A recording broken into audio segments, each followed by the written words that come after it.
여러분 안녕하십니까. 박선철 전문 인사드립니다. 오늘의 주제는 아기들처럼 영어 학습하라 하는 메시지를 전해드리려고 왔습니다. 여러분 영어 배우기 힘드시죠? 제가 30년 이상 영어 공부를 하다 보니까 원어민들이 영어를 자기들 수준 정도는 한다고 합니다. 그래서 영어에 대해서 한 말씀 드려도 될 듯 합니다. 사실 그 말을 들으면 기분이 조금 나쁩니다. 제가 원어민 강사들보다 훨씬 더 많이 공부했거든요. 문법이 가끔 틀리는 것 말고는 걔들보다 훨씬 낫죠. 제 자랑 한번 해봤습니다. 자, 우리가 영어를 너무 어렵게 학습하는 것 같아서 좀 안타깝습니다. 저는 영어는 어린 아기들처럼 배워야 한다고 생각하거든요. 이게 무슨 말인가 하면 영어권 국가의 아기들이 태어나면서부터 주어, 동사, 목적어, 형용사 이런 거 안 배워도 영어 잘하거든요. 우리나라 아기들이 한국어 배우는 거랑 똑같습니다. 자, 어떻게 배우는지 한번 볼까요? 엄마 아빠가 아기에게 물을 주면서 물 하면서 수십 번 수백 번 알려줍니다. 그러면 아기는 그 다음부터 물이 마시고 싶으면 무 이렇게 해도 부모는 알고 물을 가져다 줍니다. 부모가 너 발음이 틀렸고 엄마 나에게 물을 주세요 이렇게 문장의 형식을 갖추어 말 안 했으니까 물 안 준다. 그렇게 하진 않고 아이고 우리 애기 잘했다 하면서 격려해 주죠. 애기들이 단어만 나열해도 엄마 아빠는 척척 알아듣고 어이구 하면서 원하는 거 다 갖다 줍니다. 우리가 애기들처럼 단어만 많이 알아도 외국 사람들도 다 알아듣습니다. 애기들은 수천 번 넘어지면서 그림말을 배우고 쓰러져도 잘했다고 칭찬 듣습니다. 그래서 결국은 자기 힘으로 일어서서 걷죠. 단어들만 두서없이 나열하다가 결국엔 문장을 완성시켜 나갑니다. 제가 중학교 때 있었던 일화를 소개합니다. 영어 선생님이 칠판에 child, child를 써놓고 제 짝에게 발음을 해보라고 했습니다. child라고 발음을 잘했죠. 그 다음엔 children, children 이라는 단어를 써놓고 발음을 해보라고 했죠. 근데 제 친구가 child니까 당연히 children도 children이라고 생각을 해서 children이라고 한 거예요. 그랬더니 그 선생님이 그냥 다가와 가지고 몽둥이를 들고 제 짝의 머리를 그야말로 몽둥이 찜질을 한 거예요. 옆에 있던 저는 공포심에 사로잡혀서 말문을 잃어버릴 정도였죠. 나머지 학생들도 마찬가지였을 거예요. 요즘 같아서는 폭력으로 감옥 갈 정도로 정말 심하게 폈어요. 그 정도로 학생들을 잘 때리는 공포스러운 선생님이었는데 이분이 갑자기 사라지는 날이 있었어요. 바람과 함께. 우리는 그날을 손꼽아 기다리곤 했습니다. 안 맞으니까. 그날은 바로 원어민 선생님이 우리 학교를 방문하는 날이었습니다. 우리 영어 선생님은 원어민과 대화가 안 될 정도의 듣기 능력과 말하기 실력을 갖고 계셨고 발음도 굉장히 그냥 딱딱했어요. 그러니까 자기가 발음을 못하니까 들을 수가 없는 거죠. 학생들을 공포심으로 그냥 장악을 했던 거죠.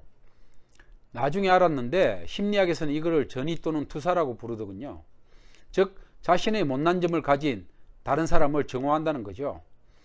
그 선생은 자신이 아는 조그만 지식에서 벗어나는 학생들을 개패듯이 팬 거죠. 자신의 부족함에 대한 정오를 학생들에게 푼 거죠. 그 이후로 제 짝이 영어를 좋아했을 리가 만무할 것 같습니다. 저는 그날의 충격으로 아직까지도 그 친구의 이름을 기억하고 있어요. 그 선생님 이름도 마찬가지로. 자, 그 친구가 children이라는 영어 글자만 보면 트라우마가 생기지 않았을까요? 아마 자녀도 하나밖에 낳지 않았을지도 모릅니다. child로 말이죠. children 하면 트라우마가 생기니까 안 낳는 거죠, 애들을. 자, 외국인들은요, 여러분들이 단어와 몸표정, 바디랭귀지만 봐도 여러분이 말하는 것의 90% 이상을 알아듣습니다. 여러분, 한글 배우는 아기들에게 지적질 안 하잖아요, 우리가. 지적하고 야단치면 애들 입을 다물어버려요. 뭘 잘못했나 싶어서요. 머릿속에서 문법 돌리고 복잡해져서 말이 안 나오죠. 이렇게 하면 틀리면 야단 맞고 틀리면 때리고 그러면 누가 말이 나오겠어요? 아기들처럼 틀려도 그냥 막 하다 보면 나중에 자기가 틀렸다는 거 알고 스스로 고칩니다. 일단 무조건 외워서 내뱉으면 영어가 되는 거죠. 그러면서 책 읽고 영화 보고 TV 보고 말하다 보면 어느새 영어가 자리 잡게 되고 입에 익으면 문법도 금방 이해가 돼요. 왜? 자기가 말한 거랑 약간 틀리면 문법이 틀린 거니까. 자, 우리나라는 영어 공부를 거꾸로 하고 있는 거죠. 말도 못하면서, 쓰지도 못하면서 남이 쓴 거 틀린 거나 찾아내고. 그 선생이 말이죠, 한 날은 이제 학생들한테 오바로크가 뭐냐고 물어보는 거예요. 저희 집이 양복점을 했어요. 오바로크 잘 알죠? 오바로크 뭔가 하면 여기 옷에 있는 이게 마감을 하는 걸 이렇게 오바로크라 그래요. 그 제가 이제 아니까 손을 들고 오바로크라고 그랬어요. 그랬더니 야단이 난 거예요. 이야, 전교에서 맞춘 사람이 저밖에 없다는 거예요, 이걸. 그러면서 제가 영어 천재로 그 선생님한테 불렸어요. 아니, 단어 하나 맞추고 영어 천재가 되는 사람도 있더라고요. 웃기더라고요. 그 일만 생각하면 굉장히 황당하고 웃기기도 하고. 근데 제 친구는 그 선생님한테 개맞듯이 맞았죠. 그 나중에 이제 제가 이제 프리토킹 반을 다니고 또 외국인들하고 이야기를 하면서, 야, 너 혹시 오버락이라고 아냐 물어봤어요. 오버락? 위에서 락, 이렇게 잠근다 이런 뜻 아니에요. 내가 이제 그랬죠. 그 친구가 모르겠다는 거예요, 외국인이. 그래서 야, 이거 여기 이렇게 마감질 하는 게 오버록이라 그런다. 그랬더니 그거는 아니래요. CM이래. CM, SEAM. 그건 틀렸다. 콩글리시라 그러는 거예요, 저보고. 오버록이. 그러면 그 선생님 뭐예요? 틀린 걸 가지고 저한테 최고의 학생으로 대접을 해준 거죠. 자, 다른 일화를 하나 소개시켜 드립니다. 군생활 때 제가 양평에서 동두천을 가다가 이제 걸어가고 있는데, 제 이제 부하랑 걸어가고 있는데 버스 정류장으로 가고 있었어요. 근데 미군이 이제 차를 운전하다 길을 잃은 거예요. 이제 그 친구가 저한테 자기는 동두천으로 가는데 길을 좀 알려달라고 그러더라고요. 그래서 야, 나도 마침 그쪽 방향에 갔다. 저는 덕정 쪽으로 가고 있었으니까요. 그래서 같이 타고 가면서 내가 알려주겠다 이제 그랬죠. 근데 어떻게 가냐고 이제 물어보더라고요. 그래서 내가 야, 이게 저도 헷갈리는 거예요, 길이. 이게 왼쪽인가 오른쪽인가. 그래서 영어로 left or right 이렇게 말을 해야 되는데 제가 말을 잘못해 가지고 left and right 이렇게 이야기를 한 거예요. 좌회전하고 나서 우회전하라 이렇게 얘기를 한 거예요.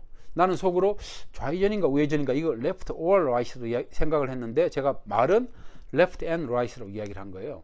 근데 그 친구가 그렇게 운전을 하니까 실제로 왼쪽으로 갔다가 오른쪽으로 가니까 그 동두천 가는 길이 나온 거예요, 다행히.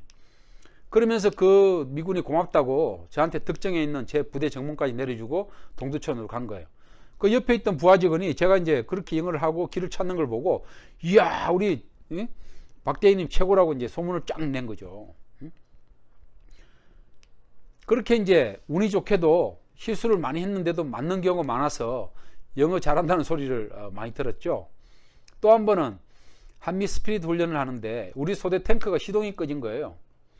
그래서 마침 옆에 미군 장갑차가 지나가길래 우리가 말하는 점프선 있잖아요, 점프라인, 점프라인을 달라고 이야기를 했죠. 그랬더니 미군이 그 말을 알고 그 점프선을 연결해 주더라고요. 그래가지고 우리 부대에서 우리 차가 시동이 걸린 거죠.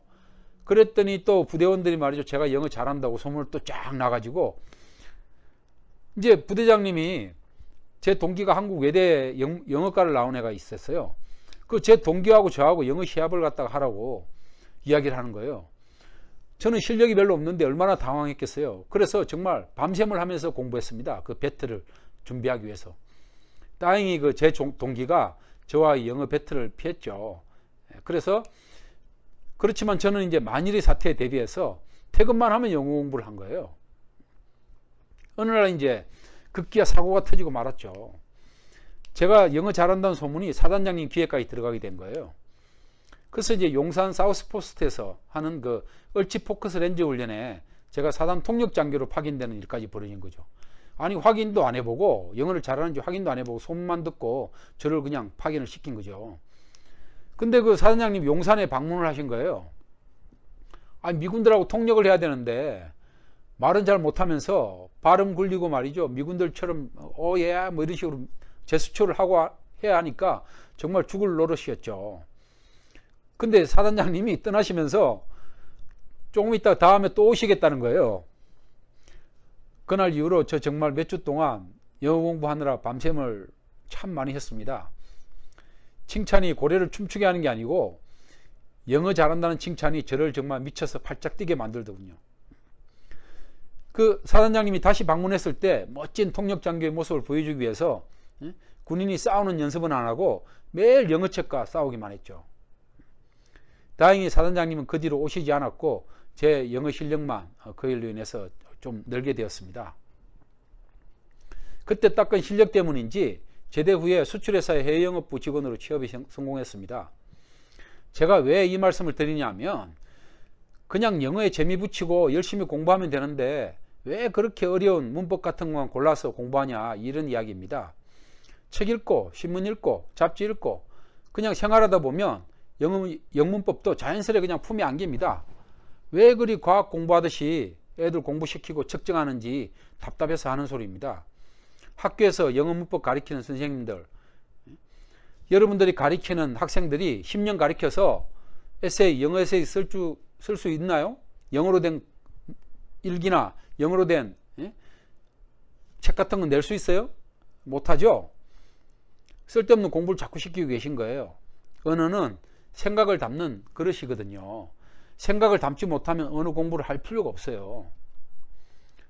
자기 의사 표현하고 남이 말하는 거 알아듣고 의사소통하면 되는 거죠. 의사소통의 그 도구잖아요. 우리나라에서 영어 학습이 쉬워지고 학생들이 정말로 영어로 의사소통이 가능한 날을 저는 기대해 봅니다. 영어를 공부하는 사람들이 자신들의 소중한 철학과 생각, 역사의식, 창의성 이런 거를 영어라는 그릇에 담아서 세계와 멋지게 소통하는 날을 기대해 봅니다. 감사합니다.